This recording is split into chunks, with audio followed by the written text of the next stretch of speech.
acclamer Dieu?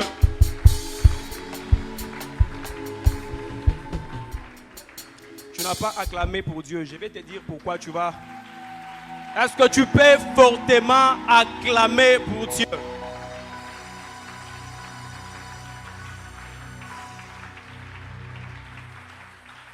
Amen.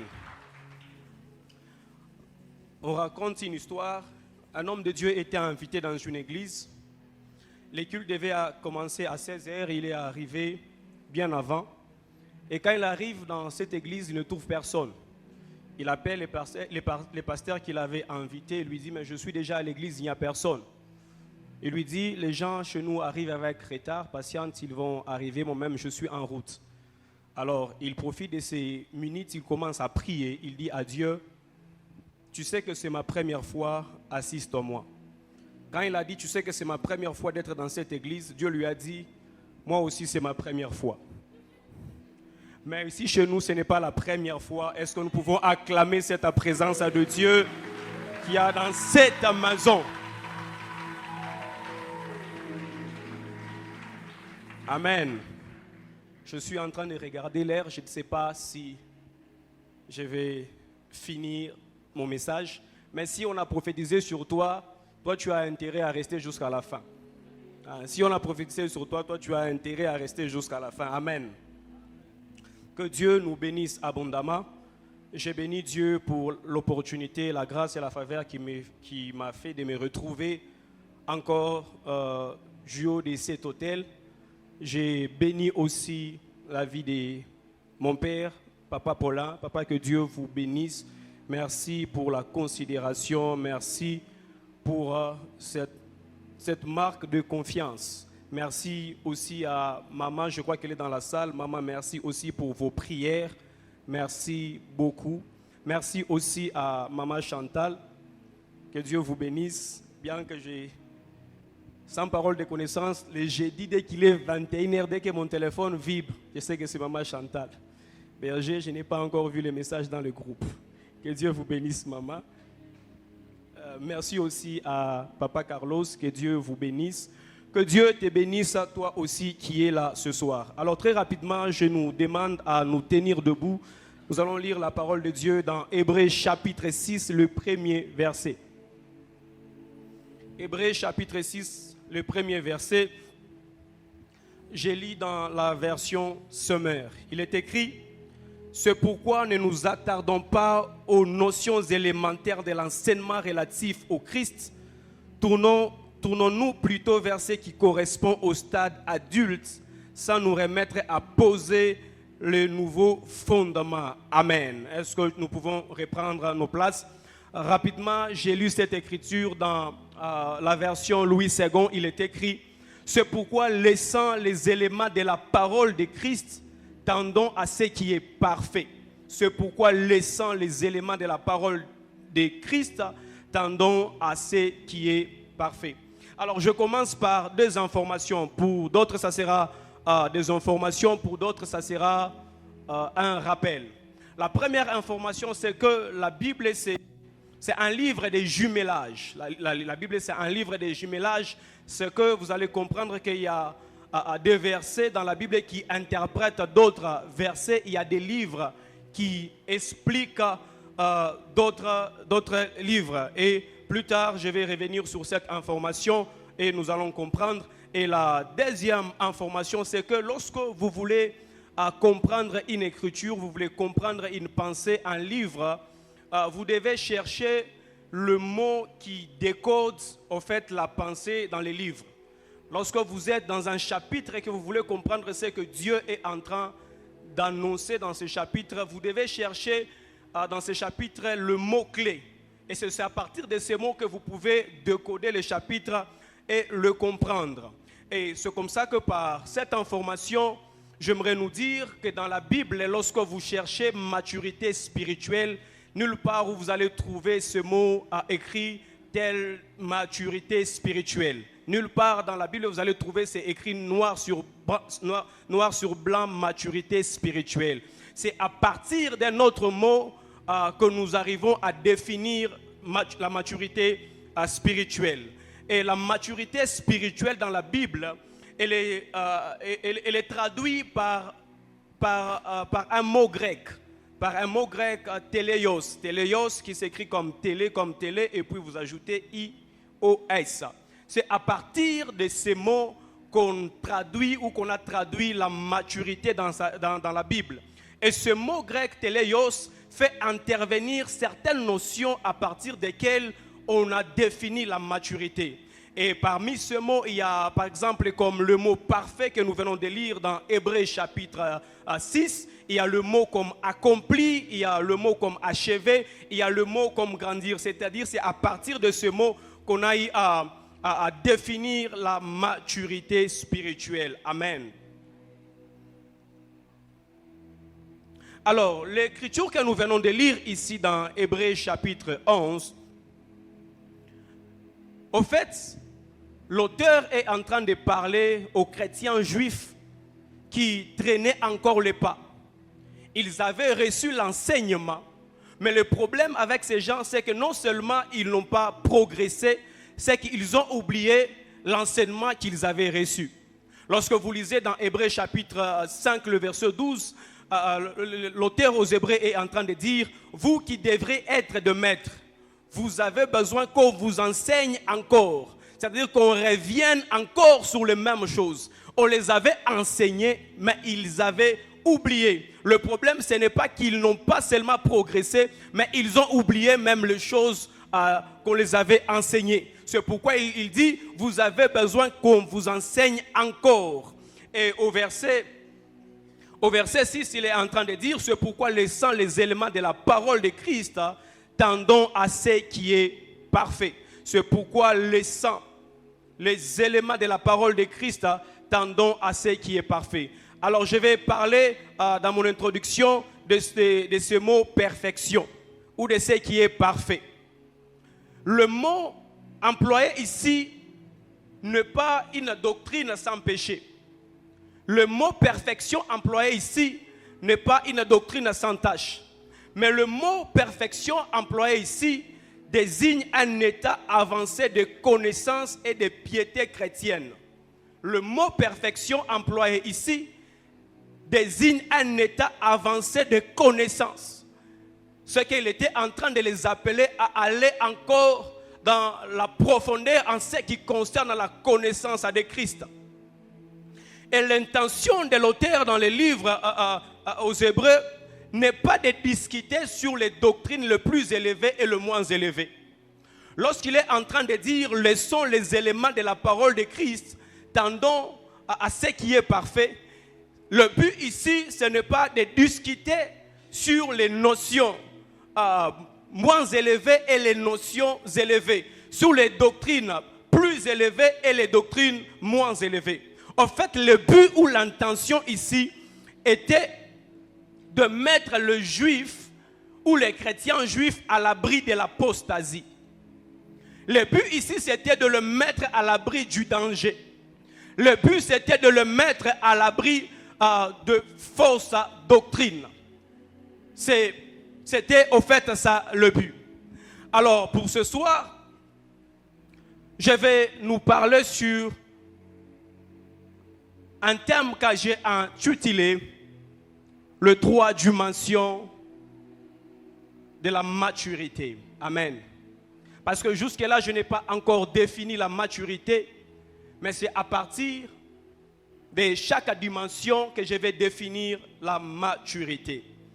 Les 3 dimensions de la maturité. Amen. Les 3 dimensions de la maturité. La première dimension de la maturité. La première dimension de la maturité.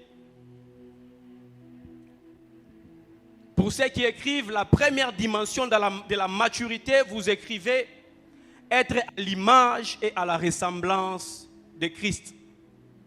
La première dimension de la maturité, elle consiste à être à l'image et à la ressemblance de Christ. Ephésiens chapitre 4, le verset 13, il est écrit « Jusqu'à ce que nous parvenons tous à l'unité de la foi et de la connaissance du Fils et de Dieu, à l'état d'homme fait à la mesure et à la stature de Christ. La première dimension de la maturité pour moi ce soir, c'est être à l'image et à la ressemblance de Christ. Et à partir de Ephésiens chapitre 4, le verset 13, je vais définir la maturité. Alors dans cette première dimension, c'est quoi au fait la maturité? C'est quoi la maturité dans cette première dimension? Retenez que la maturité dans cette première dimension, je la définis comme les résultats d'un processus par lequel les chrétiens grandissent, mûrit et devient comme Christ. La maturité dans cette première dimension, je la définis comme un processus par lequel, en fait, les résultats d'un processus par lequel un chrétien grandit, mûrit et devient comme Christ. C'est-à-dire, une fois sauvé, tout chrétien entame un processus de croissance spirituelle avec comme l'objectif de ressembler à Christ. Une fois sauvé, tout chrétien entame un processus de croissance spirituelle dont l'objectif est la ressemblance ou être à l'image ou à la ressemblance de Christ. Dans cette première dimension, la maturité, c'est être à l'image et à la ressemblance de Christ. C'est ce que Paul est en train de dire aux Éphésiens. Jusqu'à ce que nous parvenions tous à l'unité de la foi, à la connaissance du Fils de Dieu, à l'état d'homme fait, à la mesure et à la stature de Christ. Et vous allez vous rendre compte que l'idée de la ressemblance, ce n'est pas une idée qui a commencé avec Ephésiens chapitre 4. En fait, depuis toujours, Dieu a toujours voulu que l'homme soit comme lui. Dieu a toujours voulu qu'on lui ressemble. Et l'idée de la ressemblance et de l'image apparaît pour la première fois à la création. Genèse chapitre 1er, le verset 26, il est écrit: créons l'homme à notre image et à notre ressemblance. C'est que depuis la création, la pensée de Dieu a toujours été que nous soyons comme lui. La pensée de Dieu a toujours été que nous puissions à lui ressembler. Et lorsque vous lisez Genèse chapitre 2, le verset 2, il est écrit: Dieu acheva au 7e jour son œuvre qu'il avait faite et il se reposa. Dans Genèse chapitre 1er, le verset 26, il est écrit: créons l'homme à notre image et à notre ressemblance. Mais dans Genèse chapitre 2, le verset 2, il est écrit: Dieu acheva au 7e jour son œuvre qu'il avait faite et il se reposa. C'est-à-dire, là où l'homme atteint la dimension de l'image, là où l'homme atteint la dimension de la ressemblance à Dieu, celui-ci permet à Dieu d'entrer dans le repos. Là où l'homme devient comme Dieu, il permet à Dieu de se reposer. Parce que celui-ci devient l'extension de Dieu. Parce que celui-ci peut assurer la continuité de Dieu. Lorsque Dieu a créé le premier jour, Dieu ne s'est pas reposé. Le deuxième jour, Dieu ne s'est pas reposé. Mais le 6e jour, quand Dieu crée celui qui est à son image et à sa ressemblance, il y a une idée de maturité. Et Dieu s'est dit: ici maintenant je peux me reposer, parce que celui que j'ai créé à mon image et à ma ressemblance peut assurer la continuité de mon œuvre. C'est pourquoi dans Genèse chapitre 2, le verset 19, il est écrit: Dieu fit venir vers l'homme les animaux pour voir comment est-ce qu'il les appellerait. Parce que Dieu avait créé, mais nommer les animaux, ce n'est pas Dieu qui les a nommés. C'est celui qui l'a créé à son image et à sa ressemblance qui a assuré la continuité de Dieu. C'est qu'à chaque fois que vous atteignez cette dimension d'être semblable, d'être à la ressemblance et à l'image de Christ, vous permettez à Dieu de se reposer, parce que vous devenez l'extension de Dieu dans un domaine quelconque de la vie. C'est pourquoi le psalmiste dit: les cieux sont les cieux de Dieu, mais il a donné la terre au Fils de l'homme. Il reste au ciel parce qu'il sait que celui que j'ai créé à mon image et à ma ressemblance peut assurer la continuité de mon œuvre sur la terre.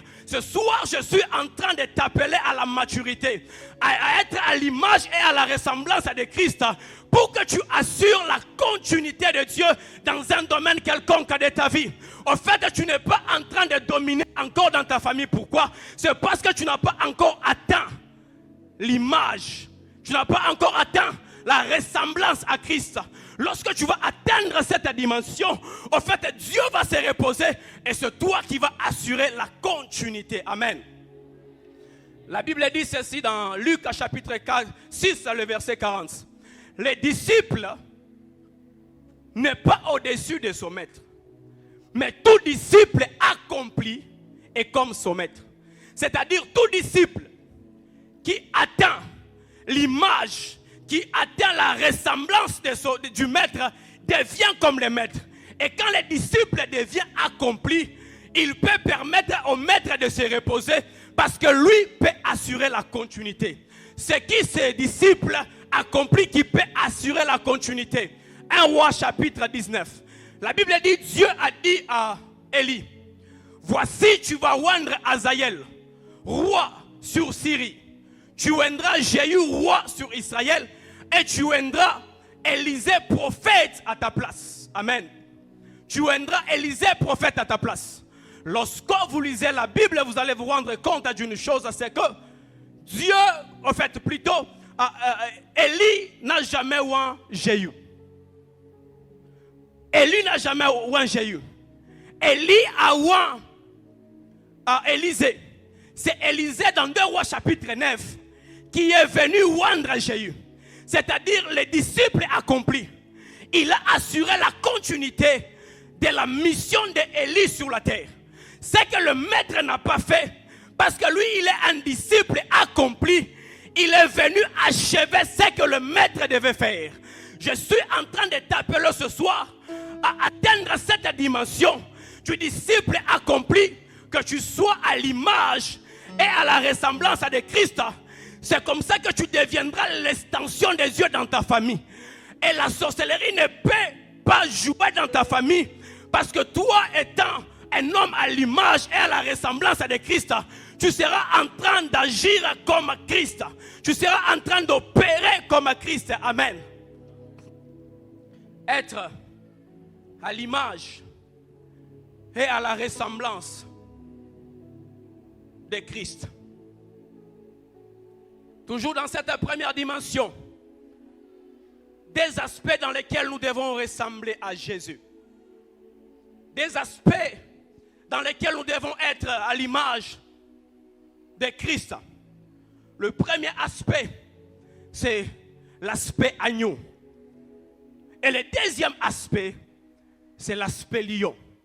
En fait, la ressemblance ici ne doit pas être seulement du côté agneau. Ce que j'appelle le caractère moral doit être aussi du côté lion.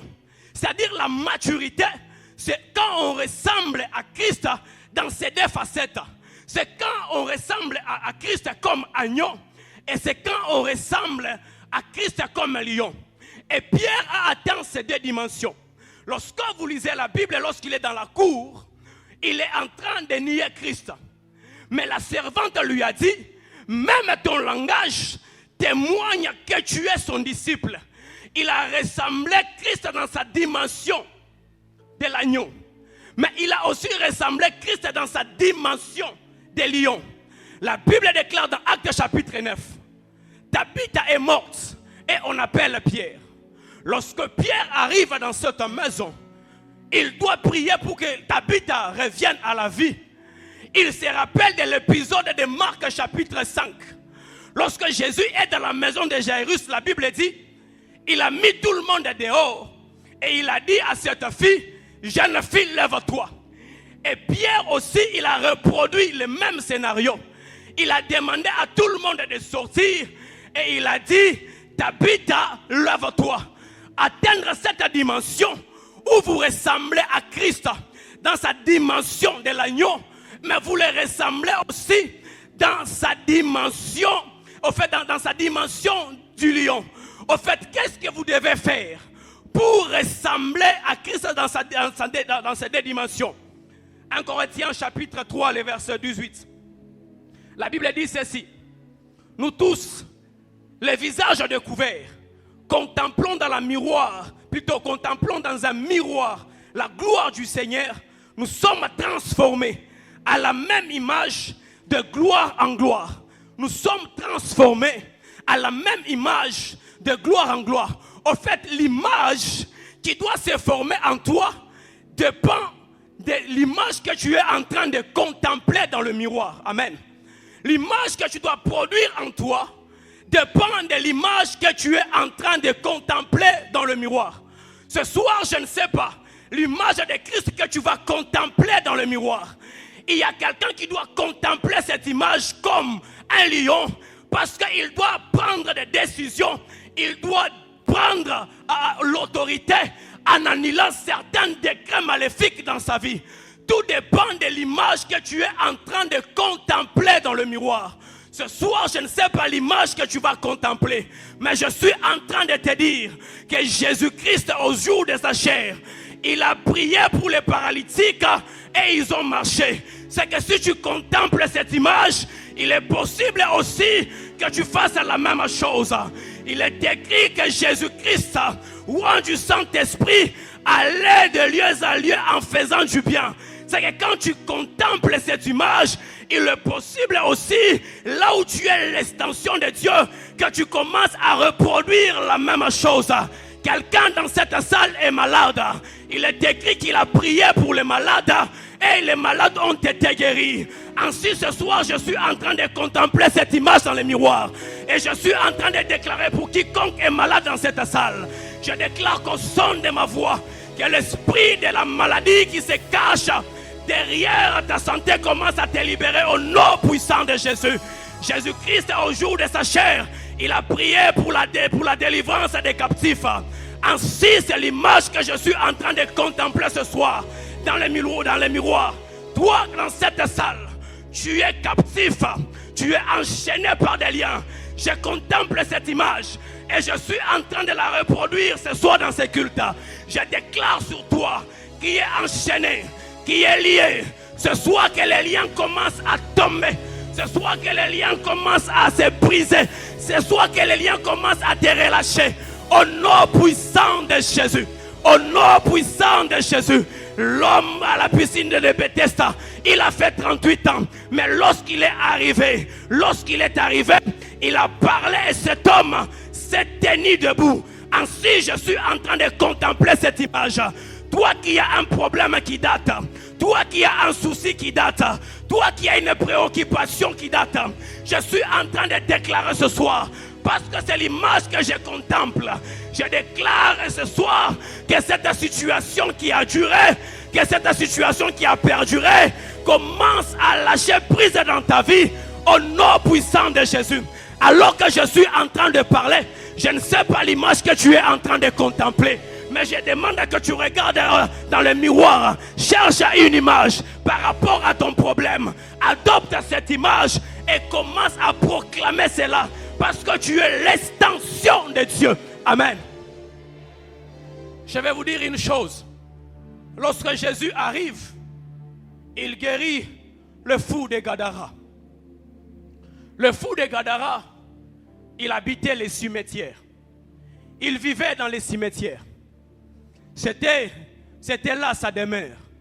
C'était là son domicile. Mais lorsque Jésus arrive, il guérit cet homme. Et cet homme quitte les cimetières et il entre dans la cité. Il entre dans la ville, là où il y avait tout le monde. En fait, dans le monde, nous étions comme ce fou de Gadara qui était dans les cimetières.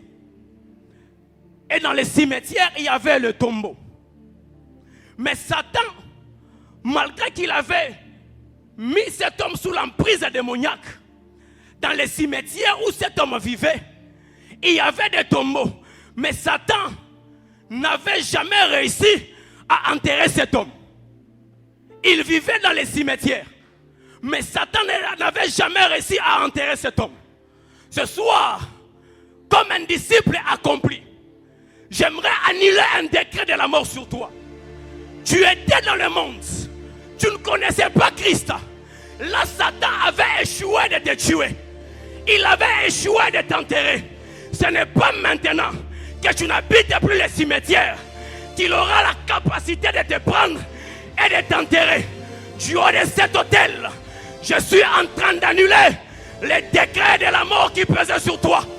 Du haut de cet autel, je suis en train d'annuler les décrets de la mort qui pesaient sur ta famille. Du haut de cet autel, je suis en train d'annuler tout décret maléfique qui planait sur toi. Au nom puissant de Jésus. Être à l'image et à la ressemblance de Christ. Être à l'image et à la ressemblance de Christ. Élisée était à l'image d'Élie. Élisée était à la ressemblance d'Élie. Il était avec Élie. Ils étaient devant le Jourdain. Élie, il a déchiré le Jourdain en deux. Mais lorsque Élisée se retrouve aussi devant le même Jourdain, il a reproduit ce qu'il avait vu. Il a pris aussi le manteau. Il a frappé et les os se sont divisés. J'aimerais te donner 1 minute. Regarde dans le miroir. Cherche une image que tu vas reproduire ce soir. Et là où tu es, j'aimerais que tu reproduises cette image. Être à l'image et à la ressemblance de Christ. Tu as 1 minute à commencer à prier. Reproduis une image ce soir. Il y a une image que tu dois reproduire. Tu dois être à l'image et à la... Oh Dieu, oh Dieu. Est-ce que tu peux reproduire? Est-ce que tu peux reproduire? Il y a une image que tu es appelé à reproduire ce soir. Il y a une image que tu es appelé à reproduire ce soir. Tu peux reproduire les côtés lion. Commence à rugir comme un lion. Commence à rugir comme un lion. Commence à rugir comme un lion. Tu peux reproduire cette image. Tu peux reproduire cette image. Tu as 1 minute, commence à... Oh, je t'avais dit que tu étais l'extension de Dieu sur la terre. Tu es l'extension de Dieu sur la terre. Tu es l'extension de Dieu sur la terre.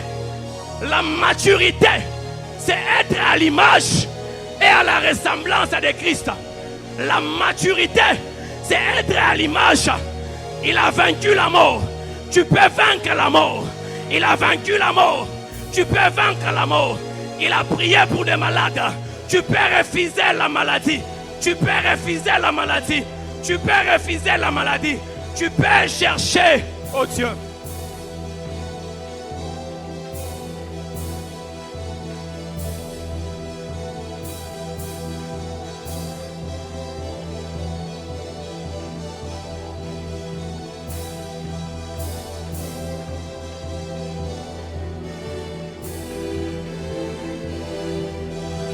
En ôté, et prends ta place.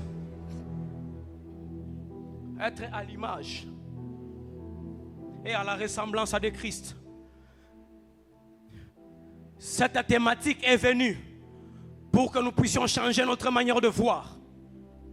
Cette thématique est venue pour nous faire grandir.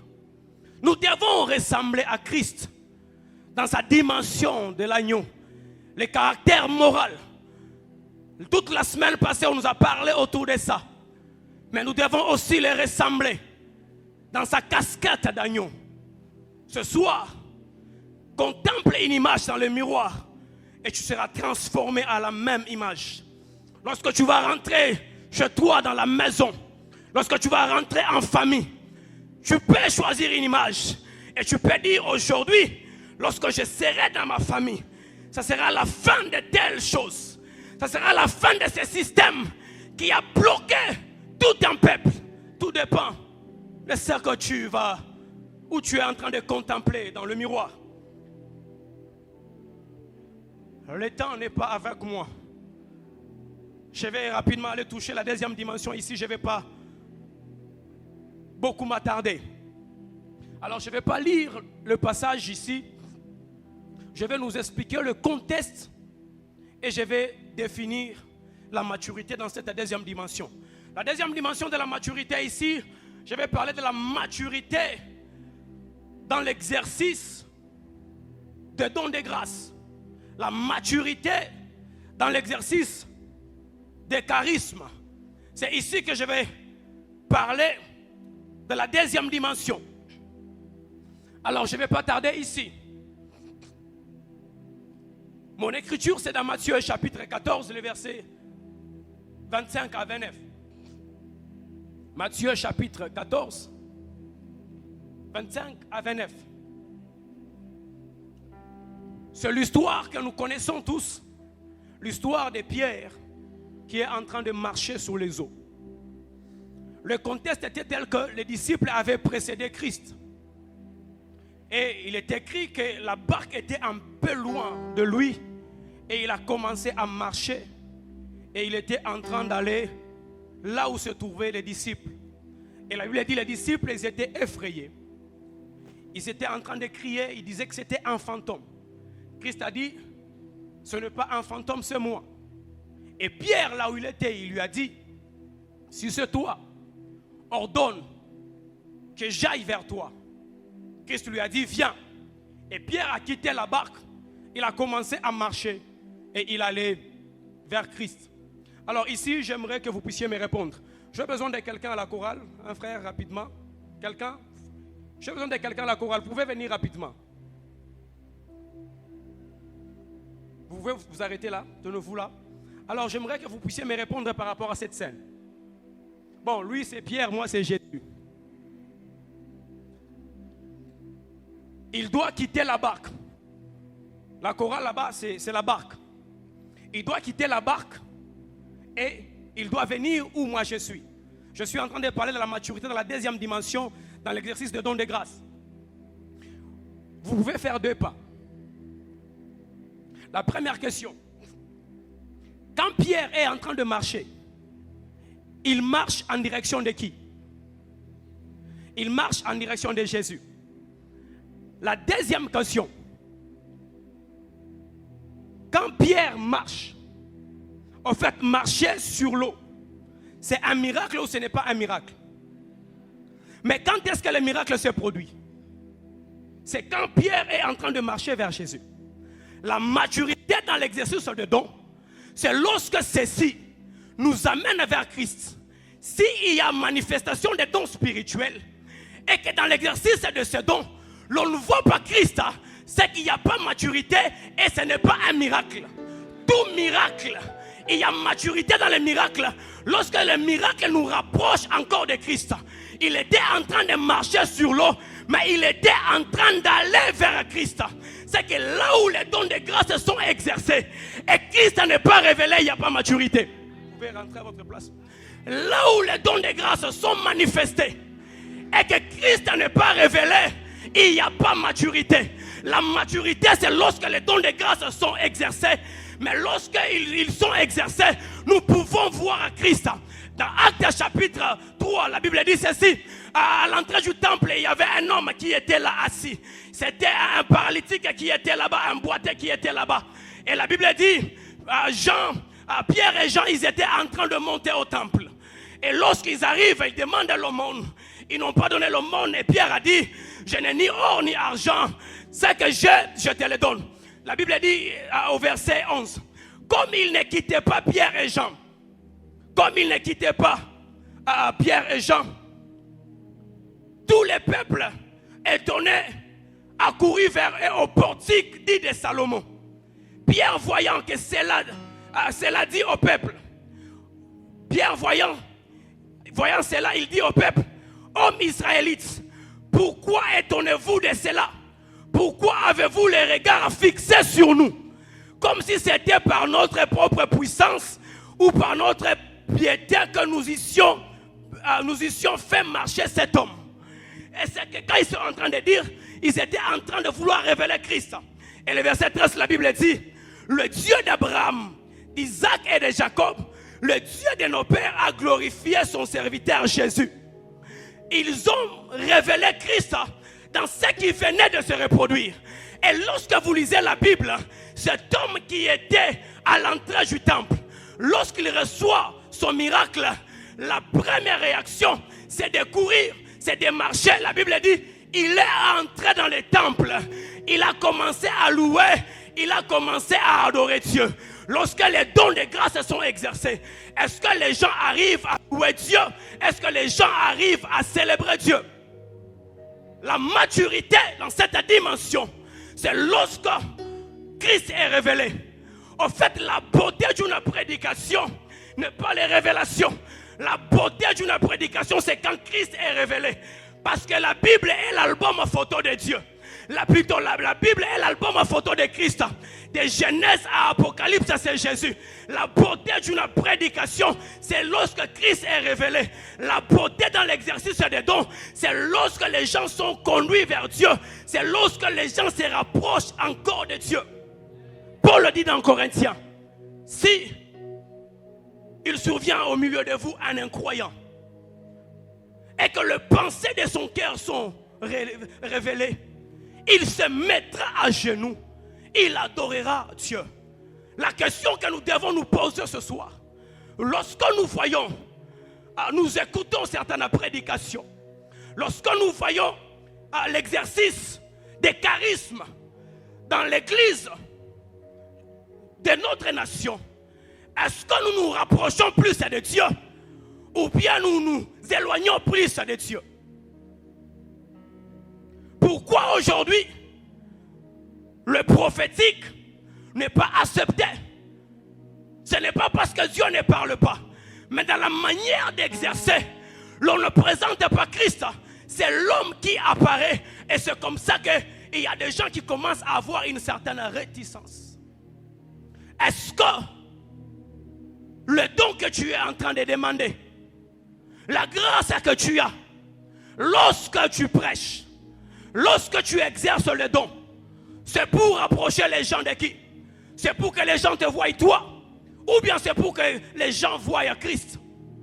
L'exercice ou la maturité dans l'exercice, c'est lorsque Pierre est en train de marcher, mais il marche vers Jésus.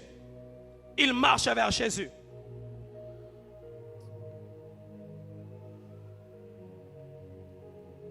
Il me reste 16 minutes. Je vais aller à la troisième dimension rapidement. La troisième dimension, ici, ça sera presque le service que papa y a à faire tout à l'heure. La troisième dimension, je serai dans ce que papa était en train de communiquer comme oracle. Galates chapitre 1er, le verset 1 et 2.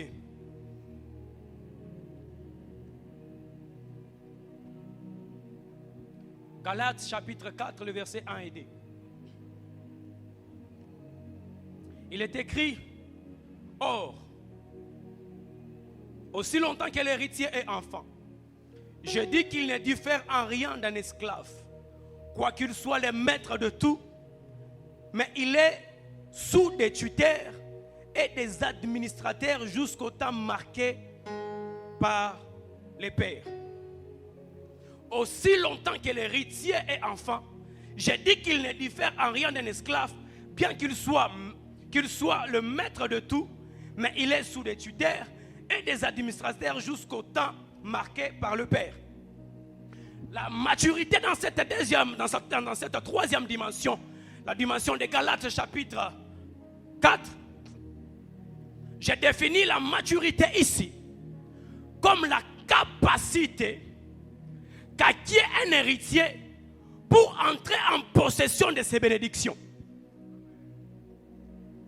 Comme la capacité qu'acquiert un héritier pour entrer en possession de ses bénédictions. L'héritier est maître. Il est maître de biens. Mais parce qu'il est enfant, il n'a pas la capacité d'entrer en possession de ses biens. L'on prend ce qui est à lui. On confie cela à des tuteurs. On confie cela à des administrateurs. C'est d'autres personnes qui sont en train de gérer ces biens. C'est d'autres personnes qui sont en train de gérer ce qui est à lui. Alors, l'héritier ici doit grandir, doit devenir adulte pour acquérir la capacité afin d'entrer en jouissance de ses bénédictions afin d'entrer en jouissance de ce qui est à lui. Ce soir, c'est la capacité qui va descendre dans quelques minutes sur toi. Et c'est cette capacité qui va te permettre ce soir d'entrer dans l'héritage, d'entrer dans tes bénédictions, de réclamer et de posséder ce qui est à toi. Je disais à quelqu'un ce soir, c'est la capacité qui va venir sur toi. Et cette capacité va permettre que tu entres en possession de ce qui t'appartient. Ce soir, tu ne vas pas rentrer en laissant tes biens, tes bénédictions entre les mains de quelqu'un d'autre. Ce soir, l'héritier doit devenir adulte. Ce soir, l'héritier doit grandir afin de posséder ce qui est à lui. En fait, qui est cet héritier qui doit grandir pour posséder ce qui est à lui? Si ce n'est la tribu de Judas. Genèse chapitre 49, le verset 10. Le sceptre royal ne quittera jamais jusqu'à ce que les Shiloh, on a pris la royauté, on a donné à Judas. Mais dans Judas, lorsque Dieu regarde, il n'y a pas un homme qui est capable, il n'y a pas quelqu'un qui a atteint la capacité pour gérer la royauté. Parce que l'héritier est enfant, on confie ce qui est à lui à des tuteurs. C'est pourquoi la royauté est allée dans la tribu de Benjamin. Et Saül, c'est un tuteur qui occupe au fait ou qui gère ce qui n'est pas à lui. C'est comme ça que David doit atteindre des capacités pour aller récupérer ce qui est à lui, mais qui est géré encore par Saül. Ce qui appartient à sa tribu, mais qui est encore entre les mains de la tribu de Benjamin. David doit montrer des capacités lorsqu'il est en train de garder le troupeau de son père. Lorsque l'ours et les lions venaient, il montrait des capacités qu'il pouvait bien préserver les brebis de son père en luttant contre l'ours et les lions. Lorsque Dieu regarde cela, il dit maintenant ceci, il dit à Samuel, je te demande maintenant d'arrêter de prier. Arrête de prier sur Saül que j'ai rejeté. Va dans la maison d'Isaïe. Voici, j'ai trouvé David, homme selon mon cœur, celui qui paîtra mon peuple. En fait, quand on dit j'ai trouvé, ne peut trouver que celui qui cherche. C'est que Dieu était en train de chercher. Mais dans la tribu de Juda, il n'y avait personne. Il a fallu que David vienne, qu'il atteigne certaines capacités pour que Dieu le trouve, pour que David aille mettre fin à la tutelle de Benjamin. Ce soir, je suis en train de voir dans cette salle quelqu'un comme David qui va atteindre la capacité et récupérer ce qui appartient à sa famille. Quelqu'un qui va atteindre des capacités, récupérer ce qui appartient à son identité prophétique. Quelqu'un qui va atteindre des capacités et aller récupérer ce qui appartient à ta famille. Tu es conscient que la vie que tu es en train de mener n'est pas ta vie. Tu es conscient que la situation qui traverse ta famille n'est pas une situation que ta famille devait traverser en principe. Ce que Dieu veut ce soir, c'est que tu atteignes des capacités. L'héritier qui devient grand, il doit atteindre la capacité pour aller récupérer ce qui est à lui, mais occupé ou géré par d'autres personnes. Ce soir, je demande à Dieu de tes capacités. Ce soir, je demande à Dieu d'amplifier tes habiletés. Ce soir, je demande à Dieu de répandre sur toi une onction qui va tes capacités pour que tu aies récupéré ce qui est à toi, pour que tu aies récupéré ce qui est à ta famille. Que quelqu'un me dise Amen. Alors, je vais chuter dans 5 minutes. Je vais chuter dans 5 minutes. Je vais nous parler pour chuter de cette capacité que l'héritier doit acquérir pour entrer en possession de ses biens. En fait, pour quitter l'immaturité à la maturité, en droit, il y a une notion qu'on appelle émancipation. L'émancipation, c'est une transition de l'incapacité à la capacité. Et pour être émancipé, il faut atteindre au moins 18 ans. Mais un enfant de 16 ans peut devenir capable par un jugement. Et ce jugement peut émanciper cet enfant afin de mettre fin à la tutelle. Je nous avais dit qu'il y a des versets, dans la Bible, il y a des versets qui sont expliqués par d'autres versets. C'est ici que je suis en train de chuter. L'héritier doit avoir la capacité pour posséder. Dans Genèse chapitre, avant de parler de Genèse chapitre 13, j'aimerais d'abord définir cette capacité et puis de parler de ça. Dans 5 minutes, nous allons chuter.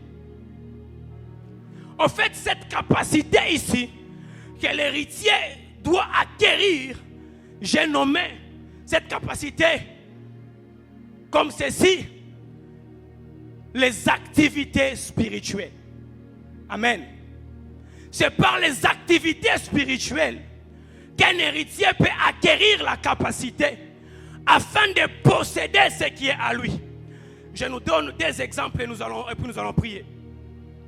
Le premier exemple, dans ce que j'appelle les activités spirituelles, il y a ce que je nomme les actes et les gestes prophétiques. David est oint 3 fois. Pour la première fois, il est oint dans sa famille. La deuxième fois, lorsqu'il est oint, il est établi sur Hébron. Et la troisième fois, lorsqu'il est oint, il est établi sur tout Israël. Mais David, je disais, c'est celui-là que Dieu a trouvé qui doit aller récupérer le trône.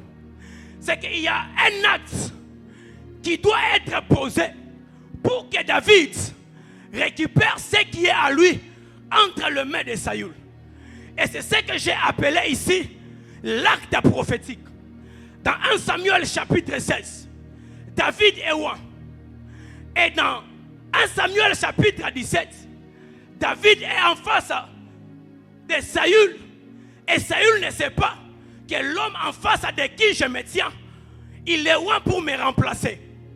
Et lorsqu'il est en train de parler avec David pour aller faire tomber Goliath, la Bible dit, il a pris son armure, il a pris sa tenue, il a donné à David. Ce que Saül ignorait, c'est que dans le chapitre qui venait, David avait déjà l'onction.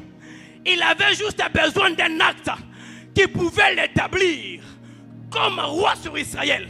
Lorsque Saül prend sa tenue, il donne à David, c'est un acte prophétique. Il est en train de transférer la royauté à David. Et David est en train de récupérer ce qui était à lui. Ce soir, je suis en train de parler à quelqu'un. Je ne sais pas ce que tu vas poser comme geste ou acte, mais j'ai pris que tout acte prophétique que tu vas poser ce soir, ça sera un acte qui va t'établir et qui va te permettre pour que tu possèdes ce qui est à toi. La deuxième des choses, et puis je vais chuter. Je disais, dans les activités spirituelles, il y a un acte que j'ai appelé les actes prophétiques.